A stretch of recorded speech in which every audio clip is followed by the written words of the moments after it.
So, Gabe, when we talked before, I knew that you were an F1 engineer, but what I didn't realize is that you tried to join the F1 team at Honda and they told you no. It was just an amazing time in my life where I really had one of those just F it moments. Yeah, a little backstory. So I was working at Honda R&D. It's my first job out of university. I'm a mechanical engineer. I always wanted to design Formula One cars since I was probably like 8 years old. Like it was just like my absolute goal in life. That's what I wanted to do. Being an American automotive engineer, or at least someone interested in cars, straight out of university, like 22 years old, there is no other car company that has engineering base in the U.S. that has Formula One pedigree or was in the sport.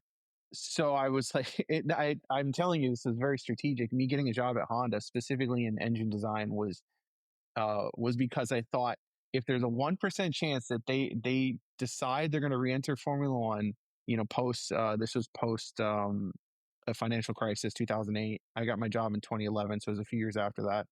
I was like, well, they're going to be the only ones that do it. Basically, Honda's run an F1 team before, but Honda's also been an engine partner to some other teams in the past.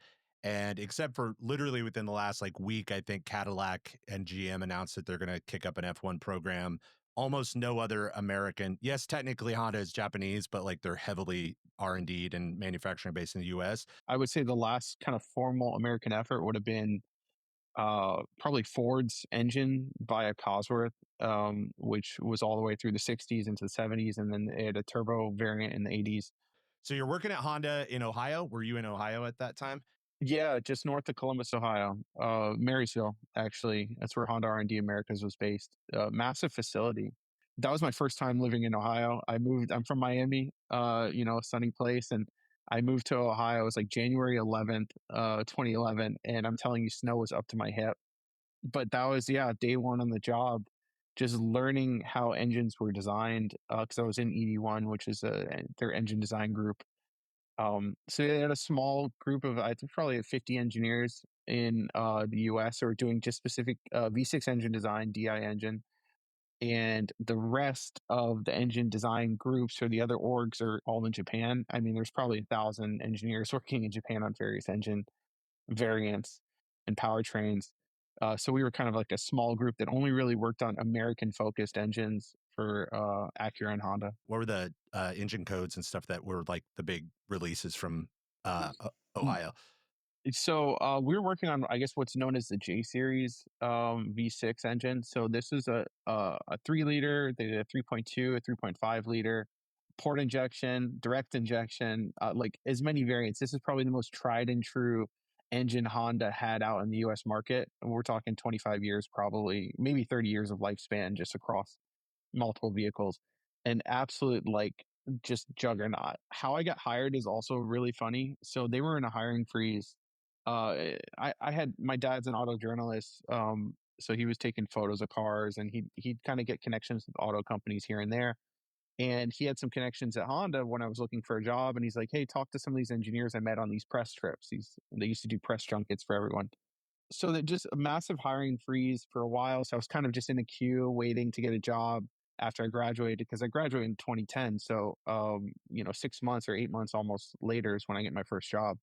My car that I worked on all the way through college, I had a Nissan 240SX. It was in Super Street magazine. So I had this featured car. I'd been renting it in my dorm room basically on this this whole car for a couple of years. That feature I put into my resume, and when I came up and did my interview, they're like, "Hey, we saw your feature online in Super Street. That's really cool. Like you did, it was a cool car that you built." And it really just like spurred on the conversation, and that was probably one of the major reasons I got my first job anyway. It's so great. I had a 240 SX too. That was like a hell. Like it actually in the late 90s, early 2000s, before they were like valuable again. And I drifted it into a telephone pole. But until that happened, it was a great car. Is that at like an open casting call? Like they say anybody that wants to work on the program? Like how did you try to get involved with F1 when you were at Honda? Oh gosh, it look, Honda's like very um it's very much structured like a Japanese corporation might be. Hierarchy is like super prevalent. Like these people don't talk to those people. Like you can't speak to, a VP or a manager in another group. Like you have to go through everything was very, very much in order. So you can imagine trying to become one of the only American engineers working on a very Japanese centric project. Let's say the engine for McLaren for F1 uh, would be very difficult. Me and another buddy, he was in ER1, so he was in the test group for engines, and I was in design. We kind of were devising this plan prior to this all happening. We were saying, hey, if Honda re-enters F1, like they should be an engine supplier. We're doing all this downsized hybrid stuff. F1's going to hybrid. So we came up with these proposals, PowerPoint engineering, and I would fire these proposals off to people way, way beyond my pay grade and usually get smacked on the head for doing it because they're like, you should be, working on my oil filters or oil pan for the Acura. What are you doing sending emails about F1 in the middle of the night to these other people in the company? But I was just so passionate about like wanting to see the company do that. So I get an email back. I don't know how my proposal made it to Japan, but it ends up making it to like the Honda Racing Japan president. Um, this fella, and he writes back to me. And he's like, Gabson, thanks for your email. I agree. If Honda re-enters Formula One, this is the process we would do as engine supplier. And basically said like "Gambate," like do your best, and we'll see what happens. But they didn't call you and say, "Welcome to the team." No, no, they didn't. So I was like, hey, they're doing this now. I want in, like it's formal. It's not behind the curtain anymore. Like, how do I get over there to Japan to work on this? And they have this program called OAP, which is kind of like overseas assignment for American engineers to go to Japan, work with the J staff as they call them, on various projects, racing or not. And I kind of asked my manager, I'm like, hey, this is happening. Like, what do I got to do to be the guy that you send over there to come work on this project? And he sat me down on like a Friday night, and this guy's like, you have to be here at least a decade before I would even contemplate sending your resume over to the guys at Honda Racing to see if you'd be worthy or would be a fit. I'm sitting here like, oh crap, like this is my only shot. And this guy just like he just smacked me in the back of the head and said, no shot. Like you can't do this. And I was devastated. And you'd only been there a couple of years, right? So it was like he's basically telling you, wait another decade, I couldn't do that. I couldn't just sit there and wait and bide my time. and you Oh didn't. So no. what did you do? This is like this is where I feel like it starts to get interesting because you had a great, role, and especially right after the economic downturn, jobs are hard to find, but you took a big risk and jumped ship. So that was like a Friday night. I took my lumps. I think I sat and thought about it over the weekend. And yeah, I came in Monday and I quit my job. I just said, I told my boss that day that I quit. I said, hey, look, I appreciate your honesty, but I'm going to prove you wrong. I'm going to become an F1 engineer in a year's time. It's what I told the manager of my department. And I was like, here's my 2 weeks notice. I'll see you later. Sold everything that I owned. I mean, I had 5 suitcases when I left the US, just moved to England. And what I did when I moved to England is I started a master's program at Oxford Brookes University. So this was another kind of strategic play because I had read an article when I graduated from So probably like 2010. I remember typing in Google. I remember this very vividly. I type in Google Americans in Formula One, and then this is Google comes back to you and it says, "Did you mean Canadians in Formula One?" Like that was like the response. I'm like, "Sure, fine, Canadians." First link, click that. It's an article on Red Bull Racing's website about an engineer called named Gavin Ward. Gavin was from Toronto, and he did his undergrad at Oxford Brookes University and got a job. He did internships, placement, and then finally probably a graduate engineering job at Red Bull Racing, and took that all the way to trackside. Won a bunch of world championships with Vettel, and really proved that someone could, at least from North America, can make it. So I looked at that and I was like, okay, Gavin did it. So I'd find Gavin on Facebook and, hey, bud, like, tell me if does this work? Is this what I should do to get to F1? And he was like, you want to go to F1? You got to go to school in the UK. Oxford Brookes worked for me. It could work for you too. So I had that in the back of my mind. So when I quit at Honda, I was like, I'm gonna test out this theory right now. Like, let's go. It's a solid theory, right? F1 is a European sport, and Yeah. like going to a European school makes sense. But you get there, you enter the program. How long was it before you realized you were on the hunt or had made a mistake? No, it was pretty quickly. There was a few other Americans, there was a couple Canadians. Like it was a group of, we'll call it kids. We're kids, just like me, who all wanted the singular dream, which is to work in Formula One. So there were other people that like in your class or in like in the zone that were also there just for F1. That's right. Yeah, probably 50 of us in this master's program at Oxford Brookes. It's a very well known pipeline to get graduate students into F1. There's probably four schools, I would say. Oxford Brookes, Cranfield is a master's only program. And then you have like Imperial and Southampton, really for aerodynamics. But those are the pipeline schools for Formula One. No different to pipeline schools that get to the NFL or to MLB, things like that. So I was really kind of hunkered down in that year, that 12-month masters. Um, and it, yeah, it was paying off because, I finished my dissertation like 2 months before everyone else, or a month. It was probably at least a month. What was your dissertation on? It was on the hybridization of the ancillaries of a 2014 Le Mans LMP prototype engine. So it's a mouthful.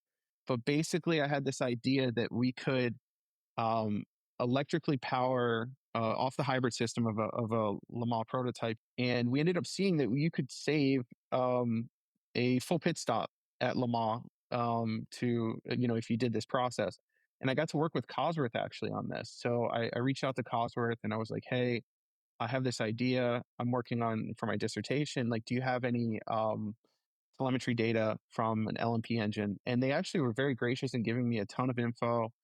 I went to Cosworth a few times in Northampton. It was like one of those like hallowed moments as a gearhead going to Cosworth and seeing like this Indy car that I grew up watching on TV, like in the lobby.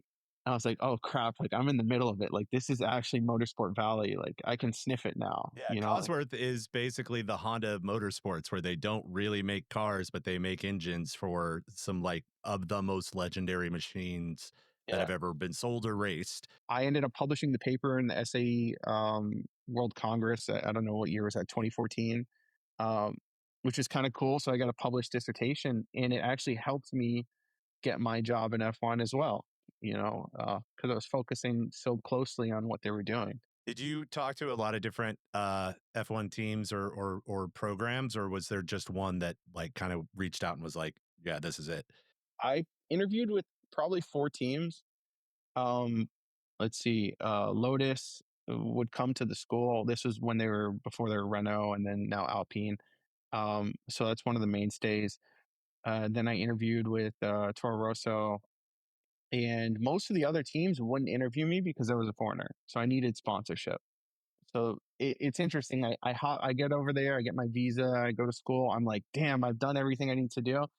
And then they're like, nah, sorry, we're just not going to spend money on sponsoring your visa for your job because we think we could find you locally, basically.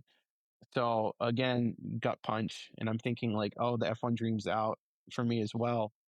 Um, and then this job pops up at Mercedes, and it was a graduate concept design engineer, and I was like, oh, concept design. So that's like working ahead of the rest of the design team, like a year ahead. This is cool, like futuristic shit. And they were asking for very specific um very very specific experiences, like, oh, have you managed a vehicle bomb before, or have you bill of materials, and have you done this or that in Katia? Do you have experience doing this? It was all kind of interesting and intriguing because I was like, I did all that at Honda. Things just kind of lined up. Really, it was just like a perfect role at the perfect time. I had like a month left on my visa in England, so like I would have had to come back to the US like down to the I wire. mean, it's crazy as much as you are obviously a planner and try to figure out, how to get to the next step. That Honda role which might have felt like a dead end for a second, probably got you that job because you could be like, well, I actually have worked within the structures of production, so I do understand some of that. Exactly. And none of my other classmates had that experience.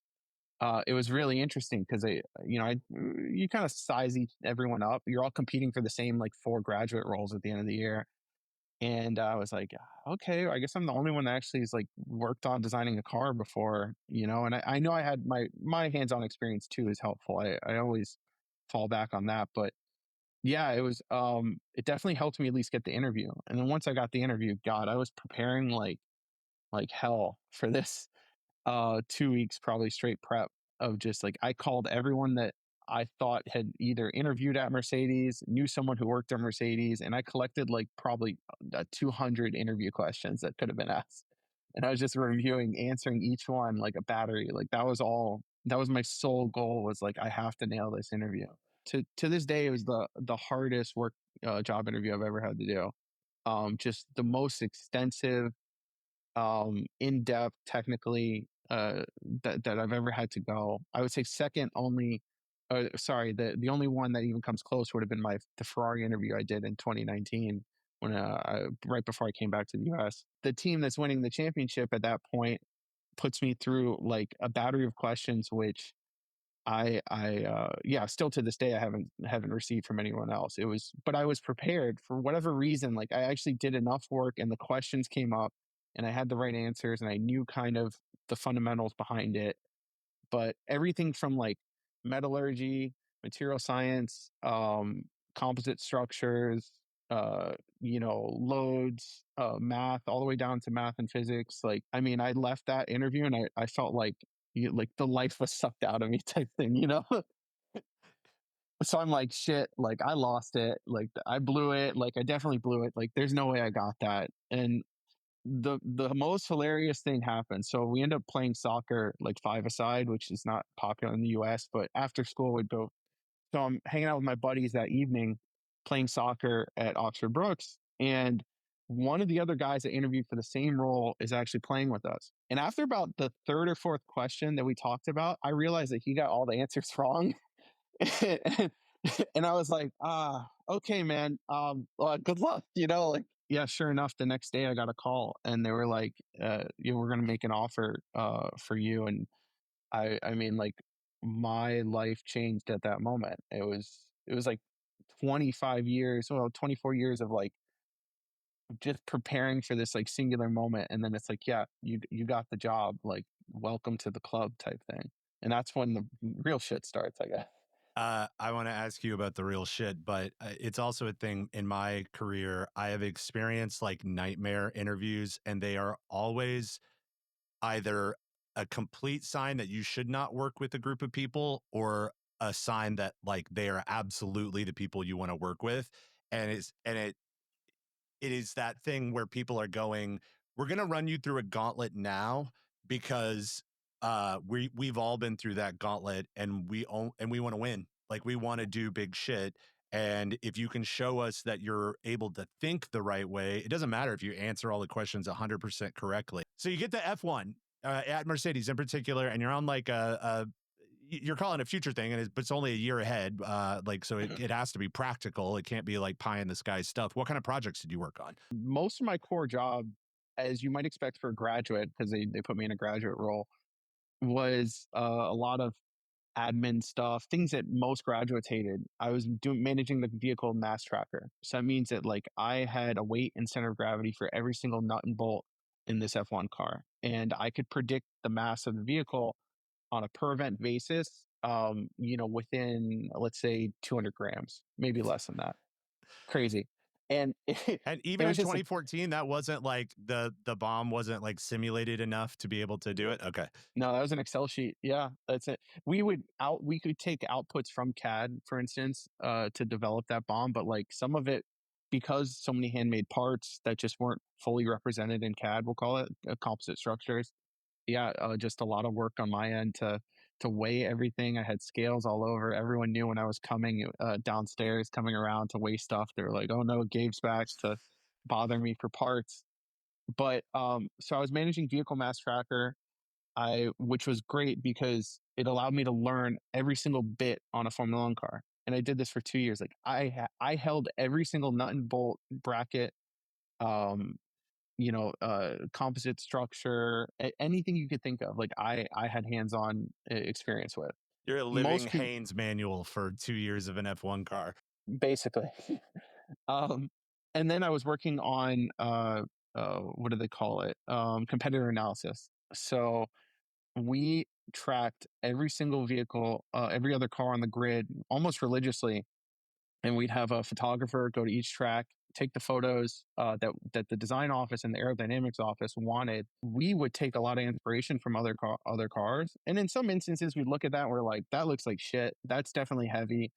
This is stupid." But there'd be one, or let's say 10 or 20% of what we'd photograph and analyze would be something that our concept group would end up trying to come up with a study on, a feasibility study. Even the Halo, after Jules Bianchi passed in 2014, like every team was tasked with developing their own version of what's now the Halo. And our team, I think at Mercedes, our concept is what was ended up turning into the Halo and getting used by all the There was kind cars. of like a bake off. They had all the teams do their own version and pick the one that seemed the best. Exactly. So it was never 2 days where you're working on the same thing. It was really fast paced and kind of all over the place that first job. We could do the whole show about your F1 experience, and maybe we'll do another show sometime and Sure, could be sure. like, let's go even deeper. But I do want to ask you a final F1 question, at least for the moment, is like, where is the crossover for a working engineer of being able to participate in that kind of sport at the edge of engineering, and then bring it back to mass market manufacturing? Very little crossover currently. The only company which I think makes it a point to do that crossover is Honda. When I was at Mercedes, obviously we worked on the Project One engine, which finally went into that big Halo car that they put out. That was a really tough project, and you're taking an F1 engine and you're literally shoehorning it into a hypercar and saying, okay, this needs to fit. Like the things like emissions and ignition and safety and all the other kind of things that we take for granted in a road car were of no consequence to us in the Formula One world. So that crossover is actually very difficult. But you have seen in the past, and I love reading the stories about like where composite structures, for instance, carbon fiber is one of my favorite things to work with. And when that came from aerospace and hit to F1 in the late 80s and early 90s, the work in F1 is what's led to mass production use cases of it. BMW, Porsche, et cetera, that you see carbon roofs and carbon this and carbon that. Those techniques came directly from Formula One as the first use of that technology in the automotive space. So there is instances of it.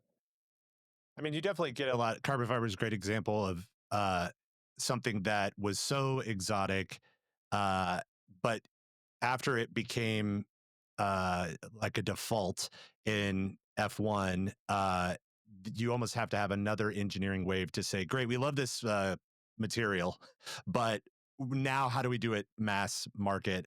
Such a Japanese thing to do. They take so much pride. The Japanese OEMs take so much pride in learning how to do something special in house. Like, oh, we saw it on another car or we saw it in another industry. I want to bring that know-how in my doors, and I want experts here that know how to do it. I'm not outsourcing that. And those learnings, I love reading the stories about Honda doing this.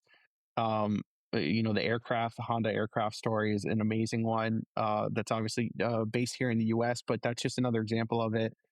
Toyota, like you said, in so many instances, them bringing in-house technology and just breaking shit over and over again until they figured it out, and then they came up with really an expertise in the space that goes far beyond what was probably available on the mass market anyway. It gives such a good optionality because, one of the big things that's happened to the US right now is supply chain awareness of like, man, fasteners, we don't have enough fasteners. When you ask people to buy made in America now, there is a very reasonable pushback, which is it's going to be more expensive. Okay, fine. Maybe I'll deal with that. But often it's like, is the product even as good as the other things? And it's like, the price will fix later maybe, but the pride should be coming from the people actually running these companies and building the products.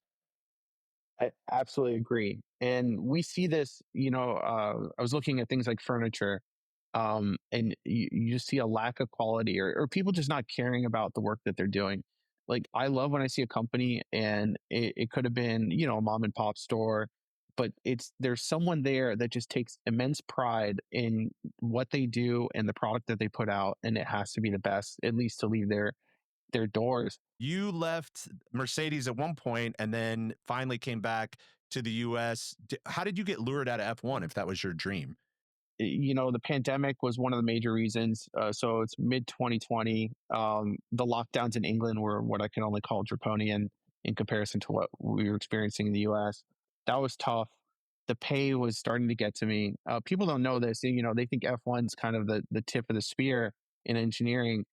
When I left Honda to go to F1, I probably took a 65% pay cut, and I wasn't making much at Honda. So I could tell you how much I was making in F1. I don't think I broke, yeah, my base salary in F1 never broke 50,000 pounds. I was just under like 49,000 pounds. I don't know what the conversion rate is now. Peanuts. So at a certain point, I could have done it. I had a permanent contract. I could have stayed until I retired and just lived out my life in England. But I kind of realized there's a bit more for me. And that's such a fast paced sport. You actually have to lift your head up and stop what you're doing for a second, or else it's like 4 years down the line and you're like, where did the time go? So I just made a conscious decision to say, like, hey, I think I'm probably worth more on the market. I checked the box. I have 7 world championships. Like, how many more do I need? I said, I drank so much champagne. I never want to touch a glass of champagne ever. Every Monday after we won a race, we're drinking champagne at like 10 a.m. in the office. Like, so I wanted to see what else might interest me. And Rivian was just a company on a growth pattern that I hadn't really seen elsewhere, and had a lot of momentum, really kind of cool concept. And I was like, yeah, I think Rivian might be a cool landing spot. I hear they're paying well. And I actually had a friend of mine who used to work in F1 working at Rivian as a contractor, and he was like, you should talk to this group.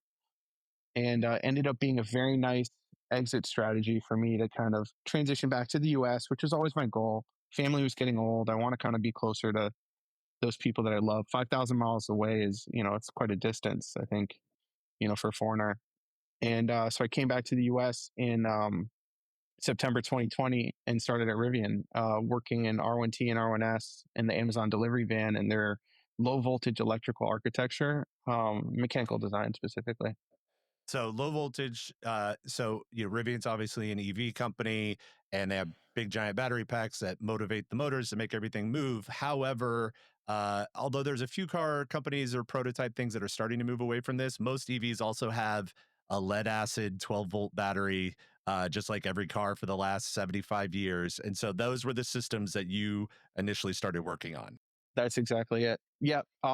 Conventional automotive infrastructure, supply chain, right? It's coming up a lot here, was all built around 12-volt architecture. So infotainment, typical wiring harnesses, those seats, powered seats, your, like you said, your windshield wipers, your air condition, all those kinds of things are powered. The suppliers design them for 12-volt architecture. So when Rivian's cobbling together their first vehicles, their first iteration of it, they're getting a lot of outside support. Magna or various other kind of OEM suppliers, consultants are all saying, yeah, take this thing from Bosch, take this from Continental, put it all together, and here's your car. Tesla, for instance, was a source of a lot of our inspiration when I was at Rivian. They end up building R1T and R1S, and it had like 12 or up to 20 ECUs, various little control modules around the vehicle. And then the Model 3 comes out and it has a zonal architecture with like 4 ECUs that run the whole car. And I remember looking at it. We were in the Irvine office. I think it was probably like January. And I was like, they figured out how to put all these boxes into this one box. Like, that's fucking cool. That is like very that's earth shattering. And the reason why, when you see some of the innovation that Tesla puts out there, gigacasting is a huge one. You see the 4680 battery now. These kinds of these innovations were done for one reason, because it's impossible to become profitable making an EV based on the current automotive architecture and the cost of the cells, the batteries being used in the high voltage circuit. The price of the vehicle far exceeds, the cost far exceeds the price that they're selling it to customers, and it's not profitable. Tesla has done that for the auto industry, and it's only in a few cases now that the rest of the auto industry is starting to make the investments and things like that. And Rivian is a great example. They're basically being. And when did you leave Rivian? When can I start talking shit about Rivian? Just kidding. Basically, let's see, I left Rivian middle of 2023. Yeah, it was like late summer 2023. Like Rivian was Yeah. kind of on the ropes, and still isn't out. Like they did have a profitable quarter; things are looking good. But like one of the things that gave them a lifeline in the last 6 months is that zonal architecture thing, where they figured out how to do it, implemented it, and then VW, who had been one of the companies that it was stuck trying to reboot things for 30 years, went, great, here's $5 billion of investment. Can we please license that tech for Scout and maybe potentially everything? Yeah. So it really does show from a business standpoint, it's like coming up with these kind of solutions is not just pride or engineer, wonkery. It is like it can have major existential impacts on your business. It's literally tool or die. Tool up the next generation of what an optimized structure or subsystem might look like, or the company dies. That was literally where Tesla was at when if you look at any of those major subsystems, zonal, gigacasting, new cells. They have so many other new ways, innovative ways of manufacturing, with which other car companies don't do yet, which save tremendous amounts of money and really optimize. And that's how they achieve profitability so quickly in comparison to most other car companies. Rivian still, like you said, just turned a profitable quarter. What is that? The first one in the 10-year lifespan of the company. Skip past material though. So you leave in 2023 Yeah. and now you are what is your actual title? Like I know you're a founder. Are you like the CEO, co-founder? Like what is material and what's your aim? Yeah, I'm the CEO of Material, and we've developed a very novel way of manufacturing batteries any size or any shape. So this company spawned from basically my co-founder, Dr. Chris Reyes. He was the first person to fully 3D print a lithium ion battery, probably a decade ago in academia. He was at Duke University, and he publishes this data, and he's like, "Hey, I think I could 3D print a lithium ion battery." For me, when I was in Formula One, we used a lot of additive. It was always monolithic structures for the most part. So it means one material, right? And I didn't know you could do multi-material, multimodal printing. And he shows this to me, and then I get introduced to Chris, and he tells me what he was doing in academia in his postdoc, and I was like, holy crap, like I could have used that technology. I could think of 5 instances immediately in my short career, my automotive career, where I could have used a 3D printed battery to get me out of a logjam here, or we could have done this. The 12-volt circuit could have had a 3D printed battery. I could have packaged it in so many other ways. Like, people don't understand how difficult it is to package conventional batteries in our modern electronic devices. Like, square peg round hole, like that's batteries right now, and then devices just build around it. We design batteries that fit around where they're supposed to be placed, not the other way around. We looked at all electronic devices just about in every sector you could think of, and the design and thus the performance of that device is fundamentally limited by the size and shape of the battery used. Full stop. So we said, what happens if that's not a limitation anymore? How much more energy could we put on a device? How much longer could a drone fly? How much farther could a car drive? Your cell phone doesn't die at 3 p.m. All these different instances where we're all fundamentally limited by energy capacity on device, but at the same time, we're using way more energy than we did last year, and next year we're going to be using many times what we're using right now to have this conversation. It's energy demand is just growing exponentially. So we feel like this is the real novel way of kind of flipping the whole battery manufacturing supply chain on its head, and saying, like, no longer are we going to be beholden to these large tooling conglomerates and these billion-dollar manufacturing lines. We're going to do it a different way, smarter and more efficient than ever before. And that's kind of been the genesis of what's brought Material to today. I mean, in physical size, like what's the largest battery pack or cell that you can create? We go off a print bed. So our print bed right now is 550 by 350 millimeter. We're mostly printing single cells right now, any shape you could think of, but as long as it fits on that bed, we could print multiple variants, uh, different shapes. How That's the about idea. how about Yeah. variance vertically? Like, is it always kind of one shape, but it's uniform on the z axis, or can you also change on the z axis? Fully conformal. We change in the Z axis. So each battery layer, when we lay down anode or cathode or separator layer, which we do fully using additive manufacturing, there's no kind of conventional process in either of those. We do so, and we're able to kind of do, I guess you can call it a volume rule, so to speak, to balance anode and cathode as we layer up. So as batteries, let's say I have a shape of a battery that tapers, it turns into a cone, right? My anodes and cathodes are all being optimized. My layers are being optimized based on the void that's provided initially using like topology optimization softwares, things like that. So we can take on that fully conformal shape, unlike anyone else who's tried to 3D print batteries commercially so far. Have a lot of people tried to 3D print batteries before? I'm not familiar. There's a few companies that have explicitly said that they're doing it, startups and of the like. But we're very certain that almost every major battery manufacturer out there has tried additive or is trying additive manufacturing of batteries, and we have a nice first mover approach and some special sauce, we'll call it, that we know just makes us stand out from the rest.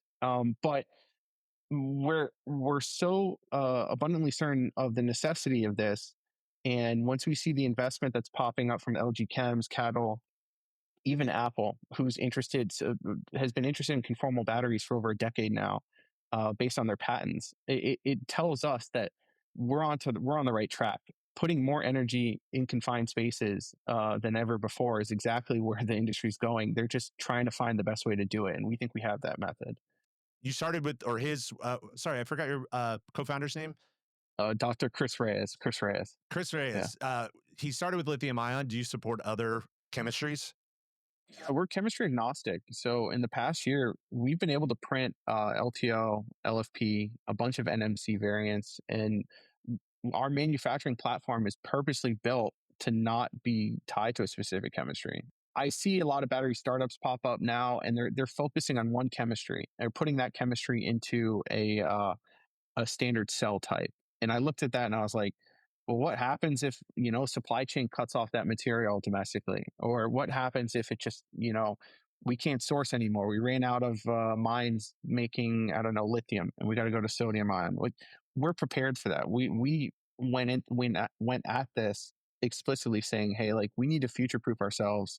So let's just call ourselves a manufacturing company, devising a new way to manufacture batteries and let the market kind of dictate where that goes from a chemistry standpoint. I know a tiny bit about additive and consumer 3D printing and stuff like that. Are you coming out? Are all your materials, your chemicals, in like a suspension or something that gets put out, or is it like in are they more extruded like as a solid like layer? Like they have to have some way to be moved through the print head. Yeah, absolutely. It's kind of a combination. It's not solid. So it's a viscous medium, we'll call it, that has active battery materials, our specialized conductive additive, which we produce in house, and then various solvents, things like that. We're able to evaporate. Since we're multimodal, we don't just deposit material and then it just solidifies there. There's a post processing required. So we use laser sintering techniques that take that material, that liquefied material, and solidify it.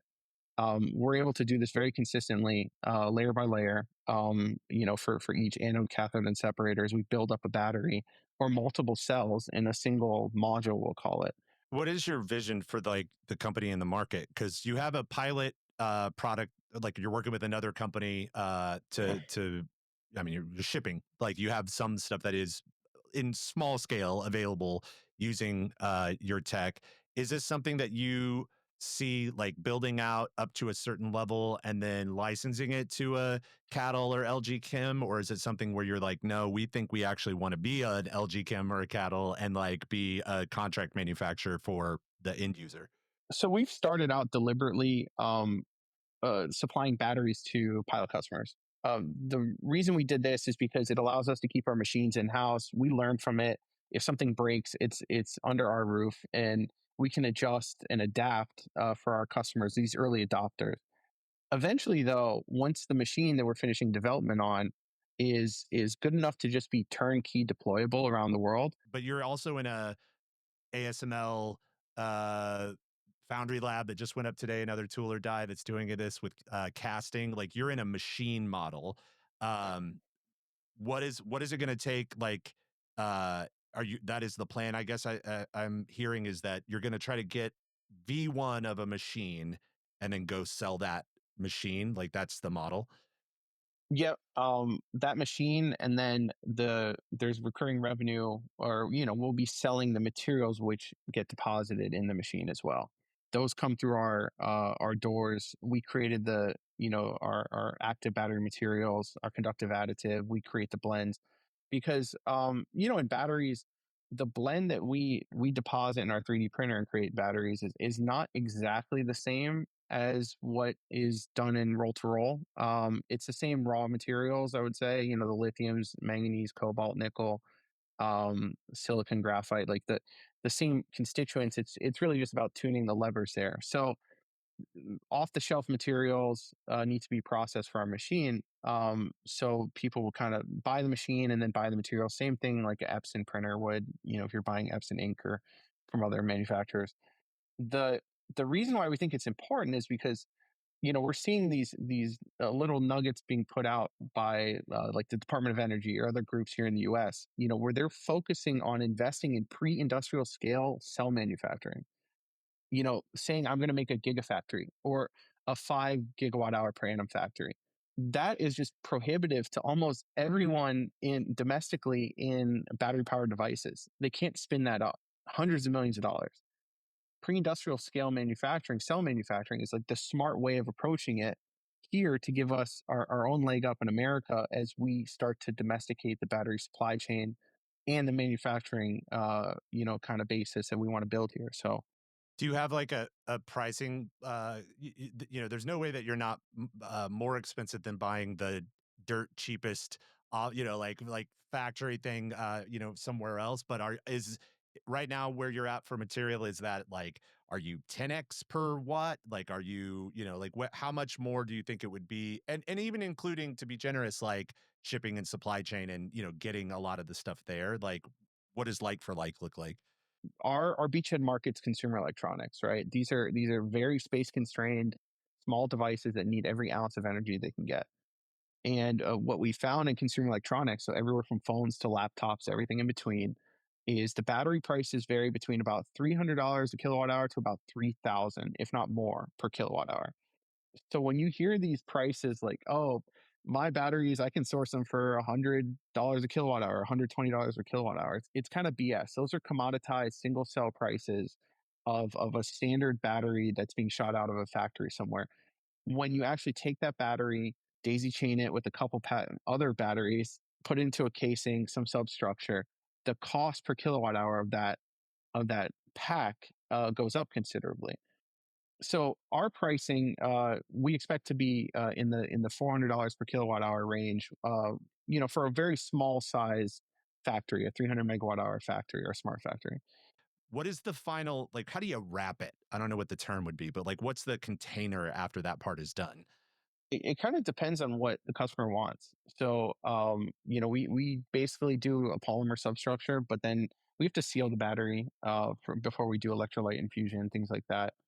Typical post steps and post processing steps. So it really comes down to whatever the customer needs. We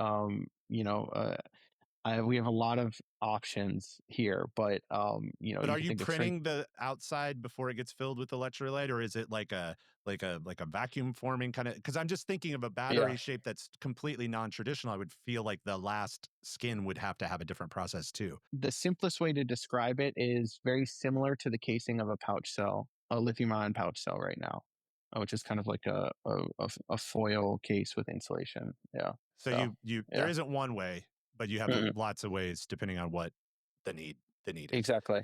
Yeah. Got it. And then, you said your dad was an auto journalist. Who did he write for? Like, what was he what did he cover? Yeah, he mostly covered motorsport, and new cars actually later.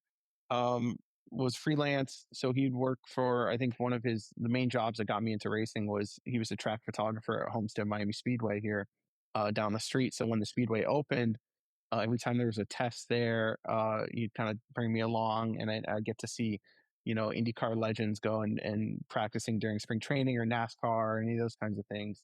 And so he started there at the track mostly, and then now he really does a lot of automotive photography. So new car releases, he's in that kind of press circle, so he gets called up, gets the new cars get dropped off at the house. He has to write about them and things like that. So Auto Week, Car and Driver, the kind of typical paper mags, a lot of stuff from AMI that was here locally as well, and everywhere in between, basically. Bloomberg too as well.